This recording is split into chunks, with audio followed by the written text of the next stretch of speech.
Our new executive order will cut off sources of revenue that fund North Korea's efforts to develop the deadliest weapons. Moments ago, we have our first reaction from the North Korean leader. I will surely and definitely tame the mentally deranged U.S. dotard with fire. We don't want war, but at the same time, we're not going to run scared. Trump administration is putting its weight behind the Senate GOP's last-ditch effort to overhaul Obamacare. I've never been more excited than I am right now. We need 50 votes to get this over the finish line. This is so much better than Obamacare. I would say to all my conservative friends, try to find a way to vote yes, not try to find a way to vote no. Facebook handing Congress more than 3,000 political advertisements bought through Russian accounts. We can't prevent all governments from all interference, but we can make it harder. The mother and her 2 children lifted to safety after their boat capsizes in Hurricane Maria. This dramatic video was captured. Recovery efforts in Puerto Rico will ramp up today.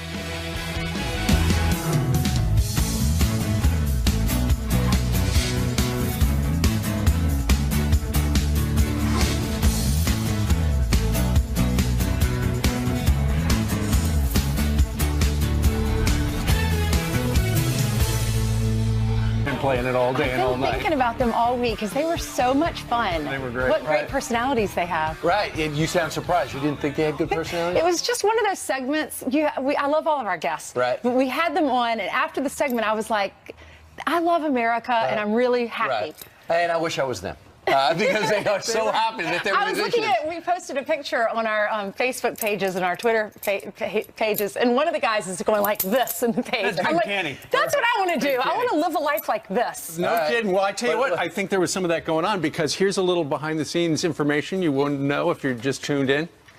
These flowers are actually recycled from yesterday. Ainsley and others here at the company had a big baby shower for Abby Huntsman. Because Abby's having her baby in November. We'll show you some pictures. Her mom was there. Her sisters were there.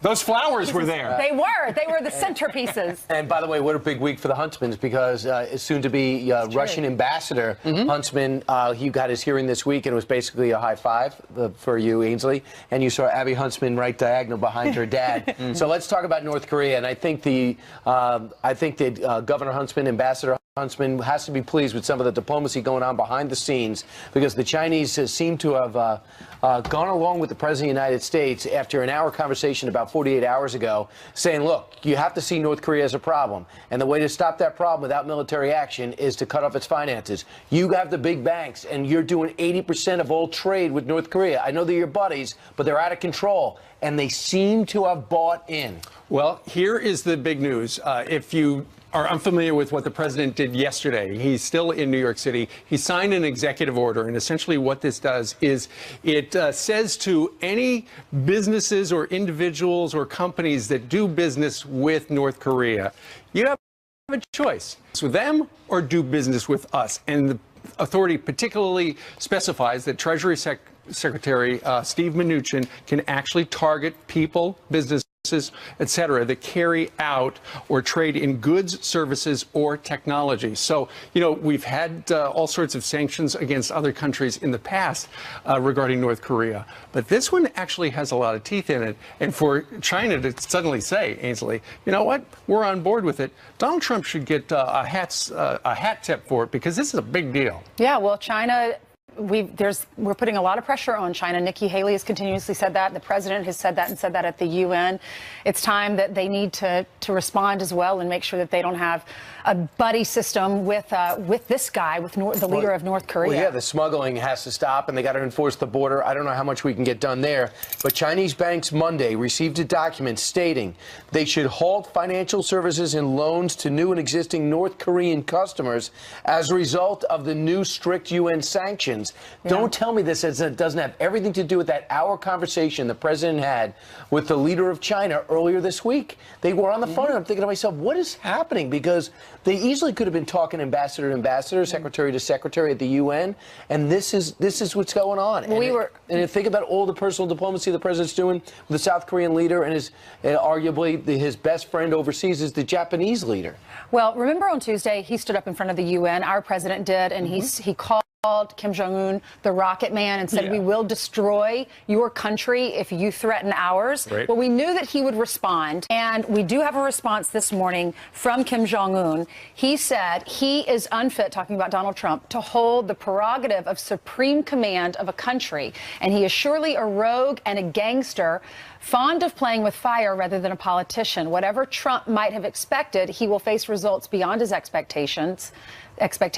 I will surely and definitely tame the mentally deranged U.S. dotard with fire. So what is a dotard? I had to look it up. Me too. It's a senile old person, according to the online dictionary.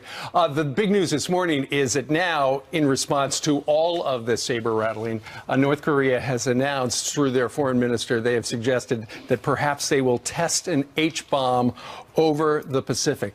This is new. Nikki Haley, though, our ambassador, says, look, whatever they do, we're not afraid of them.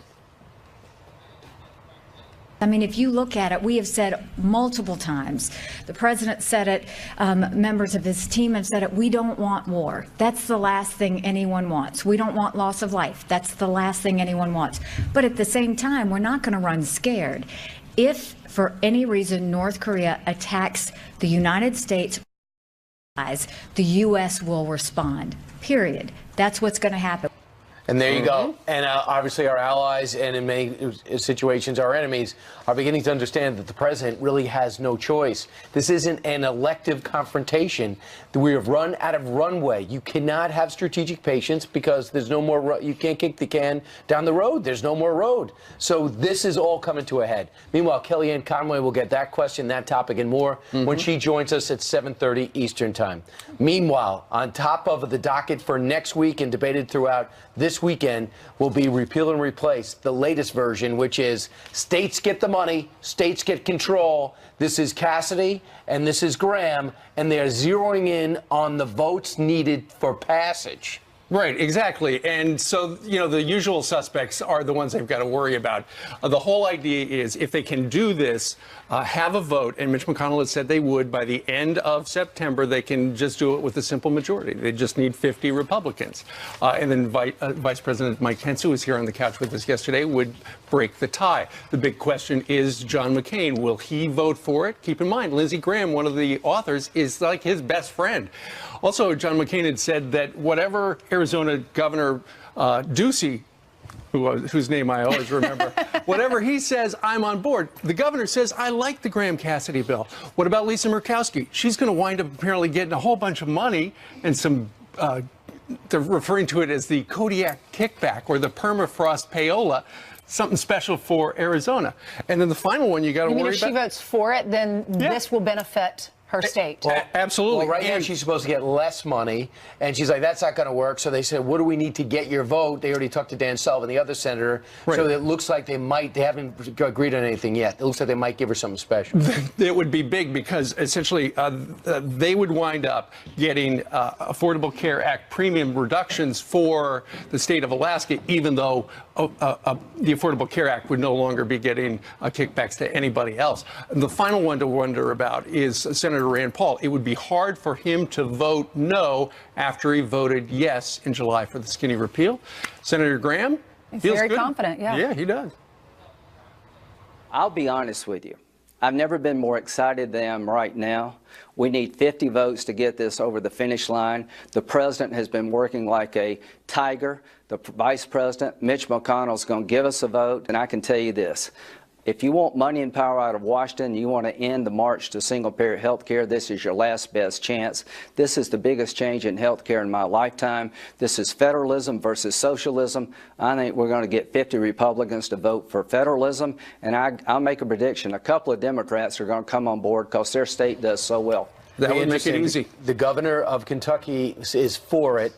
Senator Rand Paul is firmly against it. It does show a little bit of hypocrisy because he was for the skinny bill after he got the vote out there that said, let's just do a clean repeal. That failed, and then he voted for the skinny bill, which ended up failing. Well, a lot of these governors are not for it because they're saying we're going to get less money. And Lindsey Graham was asked about that last night, and he said there are 4 states that get the majority of this money, and that's not fair. He said we need to equal it out. So some states are actually going to get more than they were getting. Some are going to get less. And he said over time that will trickle down. He won't do that all at once. He said, it'll take the next, I think, 9 years to 2026. Sure. Where they'll start to lose the most money. But he said, I'm trying to equal it. Yeah, you brought up a great point yesterday. It's the language on pre-existing conditions, which is key.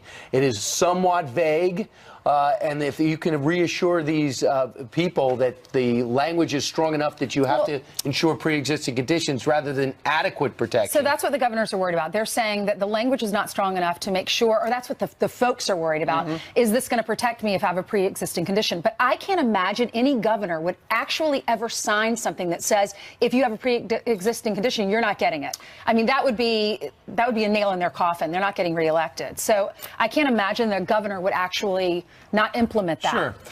Ultimately, at the end of the day, these lawmakers have got to decide, is this better than the Affordable Care Act that we currently have, where the premiums are skyrocketing and people can't afford Newt to Gingrich make said yes. deductible? He said it's not perfect, but it is better. Yeah. So let's see what happens. The deadline runs out next Saturday. But speaking about perfect, Jillian's here. All right, always perfect. That's funny. Oh, right? yes, And you very much better. so. Always. Yeah, right. Okay, good Friday morning to you guys, to you at home as well. Let's begin with this. Recovery efforts in Puerto Rico ramping up today as we get a look at a dramatic video. A mother and her 2 young children lifted to safety after their boat capsizes in Hurricane Maria off the coast of the island. The family seen waving their hands in the air, desperate for help. They made a distress call hours earlier, but by the time crews got there, it was too late for the father. He was later found dead.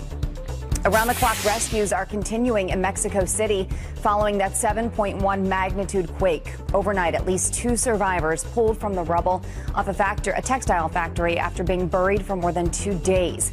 Now, this comes as Mexican officials say a 12-year-old girl apparently trapped underneath a school never existed, despite crews working dozens of hours to save her. At least 273 people have died. Violence breaking out during Turkish President Erdogan's speech in New York.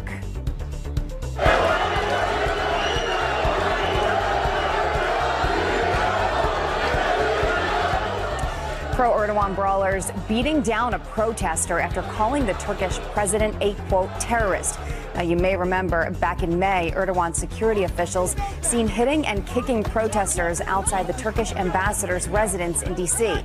Turkish security officials were not involved in that New York incident, but definitely quite dramatic images coming out of that scene, guys. I'll send it back. That happened right here at the Marriott Marquis in Times Square, where a lot of people go to pick up their Broadway tickets. Yeah, scary. Yes. Unbelievable. Wow. Yeah, I don't think that was over Jersey Boys. I don't think so, yeah. I missed that production. That was a good one. Right, a lot of singing. We had Frankie Valli on here. We'll have tape later. 13 minutes after the hour, President Trump has made it clear he will plug the leaks, and we just found out how. He's ordering federal employees back to school. Yep, plus the left is freaking out over Health and Human Services Secretary Tom Price using chartered jets. But our next guest is about to call out their hypocrisy. You don't want to miss that. Eric Erickson, coming up next. Nothing the governor asks for will be approved unless there is affordable and adequate coverage for those with pre-existing conditions. President Trump tweeted last night he will not sign legislation unless it protects those with pre-existing conditions. There you've got Senator Bill Cassidy of Louisiana promising people with pre-existing conditions they will be covered under his new health care plan that could be up for a vote by the end of next week. Here to discuss, we've got Fox News contributor and writer for The Resurgent, Eric Erickson, joining us today from Georgia. Eric, good morning to you. Good morning. Okay, what's your main concern about the Graham Cassidy bill? My big concern is that if they don't allow the states to opt into regulation instead of opting out, then the next Democratic president could basically put states back under Obamacare through regulation. I think they may do that, though, and this is a step in the right direction. I think Lindsey Graham is right. This is a step away from universal socialized health care. It's less socialism, more federalism, where the states are actually going to have the opportunity to experiment at the local level. But when it comes to pre-existing conditions, nobody knows more about that than you do, because until I read something you just wrote for The Resurgent, I didn't realize that both your wife and you have them both. Right. My wife has a form of cancer. There's no cure for it. She's on a medicine that if we were actually on Obamacare instead of private insurance, we couldn't afford it, and that's the only thing that keeps her cancer at bay. I actually, as I'm talking to you right now, have a pulmonary embolism, and luckily I'm not in the hospital this week, but I'm on blood thinners at home.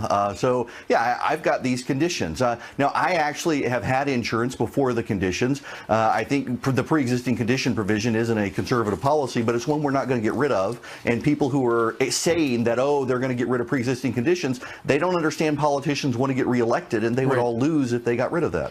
Meanwhile, there's one other story. A number of people on the political left are upset that Health and Human Services Secretary Tom Price has been traveling around the country on chartered jets, government jets, suggesting, we really can't afford that, and carbon footprint and all that other stuff. Well, have they forgotten James Hodgkinson? I mean, it wasn't that long ago that a left-wing Democrat, fueled by Democratic rhetoric on Obamacare, tried to mass assassinate Republicans in Congress. This is the man, the Secretary of Health and Human Services, who would oversee repeal of Obamacare.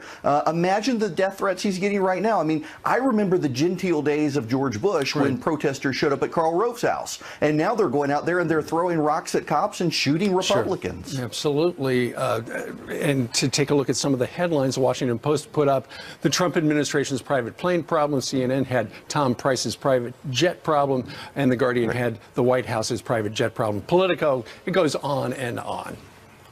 Well, listen, if something bad happened to Tom Price, a lot of the reporters writing these headlines would probably be smiling because they don't like him. They're liberals. And Tom Price needs to be protected. The left wants him dead, frankly, because he's trying to repeal Obamacare. Okay.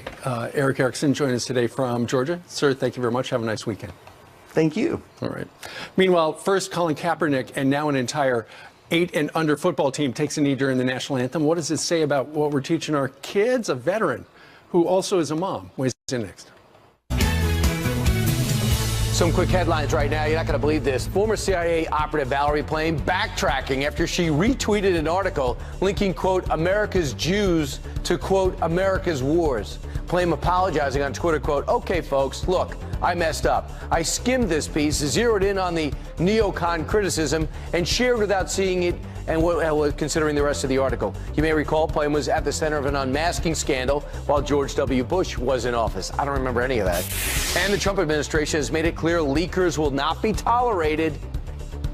This warning for would-be leakers, don't do it. Now the Trump administration doubling down, forcing all federal agencies to take anti-leaking classes. The Environmental Protection Agency among the first to take the hour-long course. No credits, but it does count on your final transcript. Now for more on something different, here's Ainsley in white. Thank you, Brian.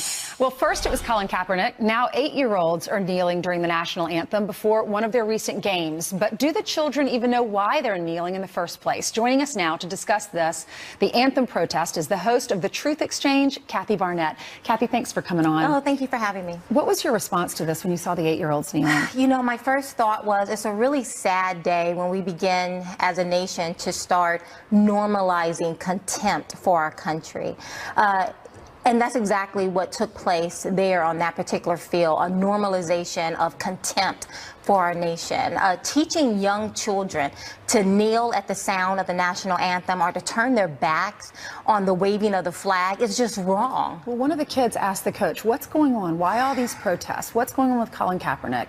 And the coach has a discussion with them, and one of the children said, I know why. Black people are getting killed and nobody's going to jail. And that is the narrative. I mean, just think about it. How bleak is that? Because the narrative is that if you are black in America, then you will be oppressed. And that is a very bleak mentality to try to ingrain in very impressionable young souls, right? Instead of teaching them the greater aspects about this nation, the fact that over 1 million people become legalized residents in this country for a year. And there's a reason for that. And millions more illegally face some very harsh obstacles to get their family into this country. I was looking at the video of that or the pictures of it, and there are these precious, impressionable children that are kneeling, not standing up for the national anthem. You were someone that